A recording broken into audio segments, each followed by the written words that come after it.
কামব্যাকের পরে আজকে রানাঘাটে দিলীপ ঘোষ সভা করেছেন এবং যেখানে মতুয়াদের উদ্দেশ্যে নাম না করে বার্তা দিয়েছেন তিনি বলেছেন যে বিজেপি ক্ষমতায় না এলে পূরণ হবে না নাগরিকত্বের প্রতিশ্রুতি। কি বলেছেন দিলীপ ঘোষ শুনুন। মাননীয় আমাদের স্বর্গীয় প্রতিষ্ঠাতা ডক্টর শ্যামাপ্রসাদ মুখার্জি এই যে এখানে যারা বসে আছে ওপার বাংলা থেকে আসা 90% মানুষ, তাদেরকে এই দেশেতে এই বাংলায় মাথা উঁচু করে বাঁচার প্রতিশ্রুতি দিয়েছিলেন। এখানকার যোগ্য নাগরিকত্ব দিয়ে এই দেশে তারা সম্মানের সঙ্গে থাকবেন এই প্রতিশ্রুতি দিয়েছিলেন। সে প্রতিশ্রুতি এখনো পুরো হয়নি। শুরু হয়েছে সিএ এর মাধ্যমে নাগরিকত্ব দেওয়া। এখানে যতক্ষণ না ডবল ইঞ্জিন সরকার হচ্ছে, মোদীজির হাতের আশীর্বাদ যতক্ষণ না এখানে পৌঁছচ্ছে ততক্ষণ পর্যন্ত তার প্রতিশ্রুতি আমরা পূর্ণ করতে পারবো না। তাই আমরা পরিবর্তনের অনুযায়ী করছি। একদিকে বিজেপি নেতৃত্ব তারা যখন তৃণমূলের বিরুদ্ধে একের পর এক আক্রমণ শানাচ্ছে, তখন অভিষেক বন্দ্যোপাধ্যায় তিনি আজকে রামপুরহাটের সভায় দাঁড়িয়ে বীরভূমকে বিরোধী শূন্য করার ডাক দিয়েছেন। তিনি বলছেন যে 11টি আসনেই জিততে হবে, বীরভূমে জিততে হবে 11টির মধ্যে 11টি আসনেই, রাজ্যে পেতে হবে 250টি আসন। চ্যালেঞ্জ ছুড়েছেন অভিষেক বন্দ্যোপাধ্যায়। গত নির্বাচনে 11টা আসনের মধ্যে বীরভূমের মানুষ দুহাত তুলে আশীর্বাদ করে তৃতীয়বার মমতা বন্দ্যোপাধ্যায়কে মুখ্যমন্ত্রী হওয়ার সময় যে অবদান রেখেছে এই জেলার মানুষ 2011, 2016, 2021 কার্যত অনস্বীকার্য।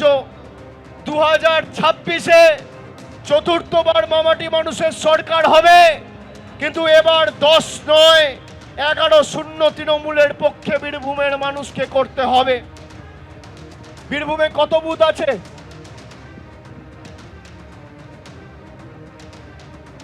3600।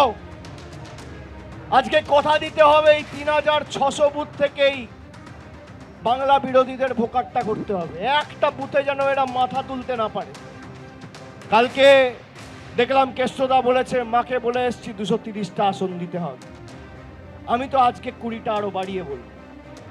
250 আসনে তৃণমূলকে জেতাতে হবে, না হলে যে দল 70টা আসন নিয়ে একটা গরিব ছেলেকে চিকেন প্যাটিস বিক্রি করে বলে মারছে, সেই দল যদি ক্ষমতায় থাকে তাহলে আগামী দিনেরা কি অবস্থা করবে বাংলার খালি একবার ভেবে দেখুন। আজ বীরভূমের রামপুরহাটে সভা করেছেন অভিষেক বন্দ্যোপাধ্যায় এবং যেখানে বিজেপির বিরুদ্ধে একাধিক ইস্যু নিয়ে আক্রমণ শানিয়েছেন তিনি। সেখানে অভিষেক বন্দ্যোপাধ্যায় আজকে বলেন যে কে কি খাবে তা এখন থেকেই ঠিক করে দিচ্ছে বিজেপির নেতারা। 70টা আসন পেয়েই চিকেন প্যাটিস বিক্রেতাকে মারধর করছে।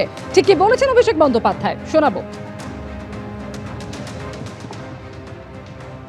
70টা আসন পেয়েছে, 70টা আসন পেয়ে একটা চিকেন প্যাটিস বিক্রেতাকে গীতা পাঠের অনুষ্ঠানে ব্রিগেডে মারা হচ্ছে। গীতা পাঠের অনুষ্ঠানে কে ডিমের ঝোল খাবে, কে এগ রোল খাবে, কে চিকেন রোল খাবে, কে ফিশ ফিঙ্গার খাবে, কে মাছের ঝোল খাবে, কে তরকারি খাবে, কে ডাল খাবে, কে ভাত খাবে, ঠিক করছে বিজেপির দিল্লির নেতারা। 70টা আসন পেয়ে যদি বিজেপি আপনার রাস্তার টাকা, আপনার জলের টাকা, আপনার 100 দিনের টাকা, আপনার লক্ষ্মীর ভান্ডার বন্ধ করতে চায়, তাহলে এই দল যদি বাংলায় ক্ষমতায় আসতো কি বিভীষিকা তৈরি করতো আপনারা খালি একবার ভেবে দেখবেন। বাংলা ভাষায় কথা বললেই জেলে ঢোকানোর কথা বলছেন অসমের মুখ্যমন্ত্রী। বাংলাদেশের সন্দেহে পুশব্যাক সোনালী বিবিকে নিয়ে ও বিজেপিকে আক্রমণ শানিয়েছেন অভিষেক বন্দ্যোপাধ্যায়। জবাব দেবে বাংলার মানুষ, এভাবেই হুঙ্কার দিয়েছেন তিনি।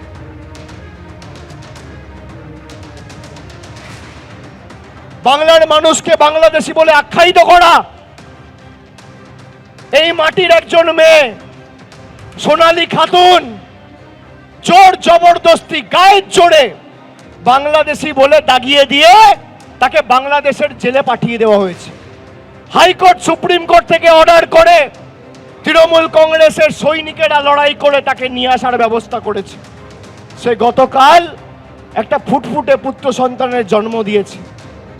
যেভাবে অত্যাচারিত করেছে বাঙালিদের বিজেপির মুখ্যমন্ত্রী হিমন্ত বিশ্ব শর্মা, সে প্রকাশ্যে বলছে বাংলা ভাষায় যদি কেউ কথা বলে তাকে জেলে ঢুকিয়ে দাও।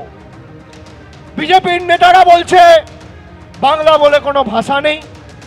আমাদের কৃষ্টি সংস্কৃতি ঐতিহ্যকে অস্বীকার করা। 4 দিন আগে দেশের স্বরাষ্ট্রমন্ত্রী বিজেপির প্রাক্তন সর্বভারতীয় সভাপতি সে এসে বলছে রবীন্দ্রনাথ ঠাকুরের নাম রবীন্দ্রনাথ সান্যাল। বাংলার মানুষ জবাব দেবে না? যে বিজেপি স্বামী বিবেকানন্দকে অজ্ঞ বামপন্থী প্রোডাক্ট বলে, বাংলার মানুষ, বীরভূমের মানুষ জবাব দেবে না? একদিকে রামপুরহাটে যেখানে অভিষেক বন্দ্যোপাধ্যায় কিছুক্ষণ আগেই সভা করেন এবং সেখানে কার্যত বিরোধী শূন্য করার ডাক দেন তিনি। বীরভূমে জিততেই হবে 11টির মধ্যে 11টি আসন, রাজ্যে পেতে হবে 250টি আসন, চ্যালেঞ্জ ছুড়ে দেন অভিষেক বন্দ্যোপাধ্যায়। পাশাপাশি আপনাদের সামনে তুলে ধরছি একদিকে তালডাংরার ছবি, যেখানে আপনারা দেখতে পাচ্ছেন যে কেন্দ্রীয় মন্ত্রী সুকান্ত মজুমদার, সেখানে তার মিছিল রয়েছে, পরিবর্তন সংকল্প মিছিল, এবং সেই মিছিলে কিন্তু তিনি রয়েছেন, যাত্রা করছেন। পরিবর্তন সংকল্প যাত্রায় কেন্দ্রীয় মন্ত্রী সুকান্ত মজুমদার রয়েছেন। এবং পাশাপাশি রামপুরহাটে সেখানে আমরা দেখতে পাচ্ছি যে অভিষেক বন্দ্যোপাধ্যায় কিছুক্ষণ আগেই সভা করেছেন এবং সেখান থেকে তিনি বিরোধী শূন্য করার ডাক দিয়েছেন।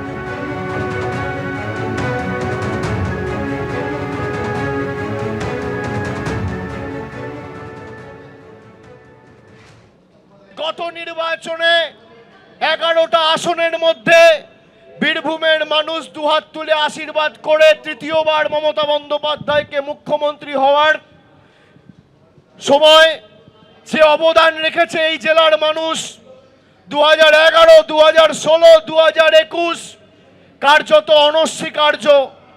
2026-এ চতুর্থবার মামাটি মানুষের সরকার হবে, কিন্তু এবার 10 নয় 11 তৃণমূলের পক্ষে বীরভূমের মানুষকে করতে হবে।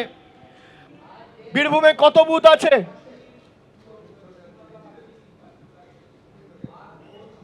3600। আজকে কথা দিতে হবে এই 3600 বুথ থেকেই বাংলা বিরোধীদের ভোকাট্টা করতে হবে। একটা বুথে যেন এরা মাথা তুলতে না পারে। কালকে দেখলাম কেষ্টদা বলেছে মাকে বলে এসছি 230টা আসন দিতে হবে। আমি তো আজকে 20টা আরো বাড়িয়ে বলবো। 250 আসনে তৃণমূলকে জেতাতে হবে, না হলে যে দল 70টা আসন নিয়ে একটা গরিব ছেলেকে চিকেন প্যাটিস বিক্রি করে বলে মারছে, সেই দল যদি ক্ষমতায় থাকে তাহলে আগামী দিনেরা কি অবস্থা করবে বাংলার খালি একবার ভেবে দেখুন। এবিপি আনন্দ, এগিয়ে থাকে, এগিয়ে রাখে।